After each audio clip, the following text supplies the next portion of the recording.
Hey, what's going on everybody? Welcome back to the channel and welcome back to the vlog. Hope everyone is having a fantastic day. We are back with some super exciting Corvette Z06 news. This is information and news that we have all been eagerly waiting for well over 300 days since the first reveal of the C8 Z06 last year. Additionally, I wanted to cover some information that was made available around plant production. General Motors is upping the production count of the base Stringray at the Bowling Green assembly plant, so we'll cover those details as well. But first things first, if you are stopping by for the first time, please go ahead and hit that subscribe button, hit the thumbs up button, and leave a comment down below to help my video and my channel grow and get promoted to more viewers. The big news that we have today is that customer-ordered C8 Z06s have finally been produced. Yes, that is true. We finally have confirmation that the first customer-ordered 2023 Corvette Z06s have been completed at the assembly plant. And there has been a lot of confusion and a lot of mixed information on the last memo where they said no allocation was going to be available until the start of 2023. Some dealers were telling their customers that no cars at all were going to be available, which was not true. And now we have confirmation of that with the first customer-ordered C8 Z06s being produced. And as promised, General Motors said that summer availability, and yesterday being the last day of summer, it seems like General Motors has hit their promise and mark. Hopefully over the next couple days, if you follow me on Instagram, if you follow my YouTube channel, you'll see in the community section, I look forward to posting photos of these first Z06s, including the VIN number 1, which I assume was the first to roll off the assembly line for consumers. And based on the information from the Corvette forum, the Z06 is scheduled to be built next week as well, so just let this production keep going and hopefully they hit little to no roadblocks going forward. And I don't expect these cars to actually reach consumers until the middle of October because the embargo on driving impressions isn't going to be lifted until October 3rd, so it doesn't make sense for consumers to get vehicles before that embargo. And you have to figure, even though they rolled off the assembly line, they're going to put these cars through some very rigorous QA and quality control measures, as well as they'll probably build up some inventory at the factory before they start shipping out to consumers, so the first deliveries of the Z06s are a little bit more distributed. So I think mid-October to late October is the earliest we'll actually see these cars end up in the hands of consumers, if not beyond that. Unfortunately, it seems like I'm one of those people that will not be getting my Z06 in this calendar year, which is understandable. If someone like Street Speed 717 doesn't get a car, I don't think I have a lot of ground to stand on to really be upset. And so for now, we're going to enjoy the 70th anniversary C8 Stringray that I have and make a ton of content with that. Additionally, we have information coming in that Saturday, September 24th, so in a couple of days, they are going to be running 2 shifts of production for that day. Now, this isn't a long-term thing. They schedule things like this usually one Saturday at a time.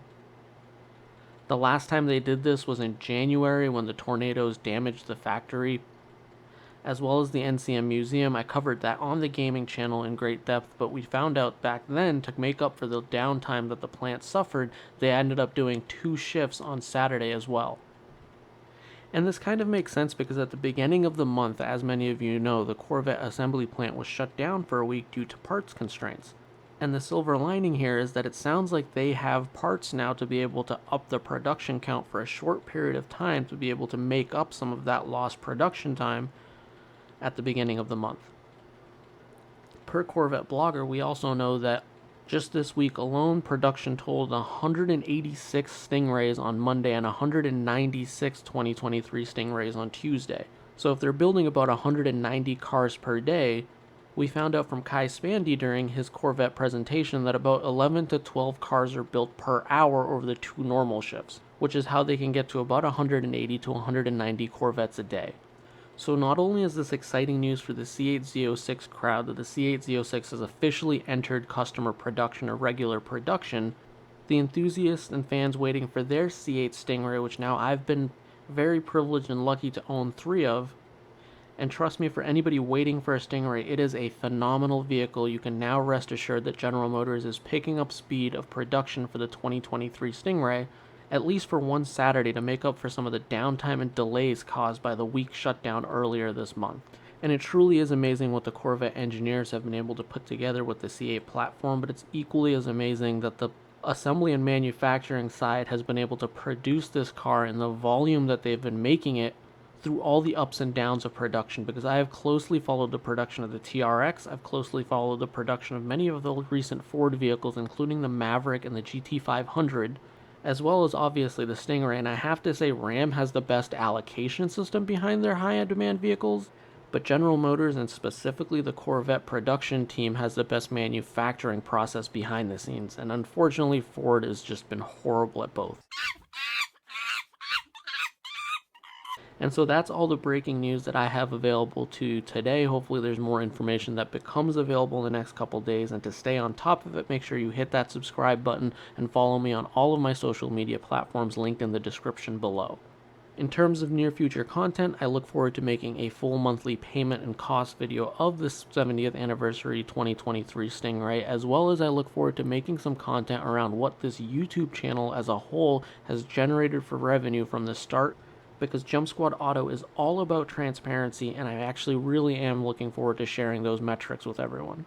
I think a lot of times YouTubers tend to mislead with what their channel actually generates. There are some channels out there like Autovlog or Streetspeed 717 who have shared actual numbers, but I see a lot of YouTubers, especially on the younger side, say, oh, I'm supporting everything like all these Ferraris and Lambos and McLarens with YouTube money, and the reality is those numbers aren't actually supporting the cars they show. And so when I make a full video of what this channel has generated, all the analytics, how YouTubing actually works, as well as some public sources out there that will disclose honestly what any YouTube channel is roughly making and educate you to be able to put those numbers together, I personally think that's a lot of cool information, and I'll make another video on the channel. The intent not being to expose any YouTubers or make any kind of controversy, but really just to share some information that I've learned along my journey, as well as make a dedicated video to show my gratitude for all the love and support that I've gotten on this channel and on this platform. And if you have any other ideas for content, definitely leave a comment down below. I'm searching for new ideas on ways to make this channel bigger and more diverse in its content quality, so any ideas would go a long way in helping me grow this channel. So that's all I have for today's video. Hopefully you enjoyed this video. If you did, make sure to give it a big old thumbs up. Leave a comment down below on your thoughts of the C8 Z06 entering production, as well as some increased bandwidth coming out of the plant. So as always, until the very next video, I look forward to seeing all of you in the comment section below.